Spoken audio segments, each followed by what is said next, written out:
ఇందాక ద్రాక్షారం వేమేశ్వర స్వామి వారు నేను కృష్ణరాజు గారు ఎన్నోసార్లు దర్శనం చేసుకున్నాము.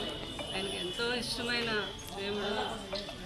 ప్రాంతంలో ఆయన ఎంపీగా తండ్రి అప్పుడు ఫస్ట్ టైం గెలిపించడం అప్పటి నుంచి కూడా ఎప్పుడు కాకినాడ వచ్చినా వచ్చి ద్రాక్షారం రావటం, వేమేశ్వర స్వామి వారి దర్శనం చేసుకోవడం, అమ్మవారు శక్తిపీఠం అలా అలవాటు.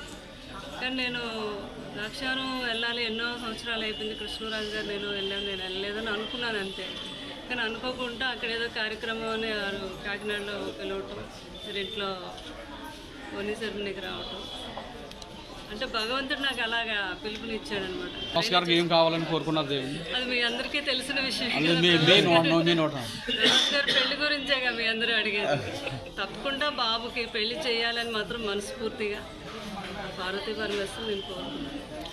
ఈ సంవత్సరం చేస్తాను ప్రభాస్ గారికి వెళ్ళాను అంటే అది శివుడు ఆజ్ఞలో ఎందుకు చేయమైనా కుట్టదు అంటారు కదా. భగవంతుడు ఆజ్ఞ ఆయన ఎప్పుడు ఏ రోజు అనుకుంటే ఆ రోజు జరుగుతుంది. తప్పకుండా ఆ శుభ సమయం వస్తుంది. అలాగే మా పిల్లలు ఆడపిల్లలు ఉన్నారు, వాళ్ళకి కూడా ఆ తండ్రి మంచి సంబంధాలు చేస్తారు. అంటే ప్రభాస్ గారికి మీ ఫ్యామిలీ కుటుంబంలోనే మ్యారేజ్ చేస్తారు, బయట ఏమన్నా సినిమా హీరోయిన్లు ఎవరన్నా? అది తెలియదు నాకైతే. అది మాత్రం పెళ్లి మాత్రం జరుగుతుంది. అది పెళ్లి మాత్రం జరుగుతుంది.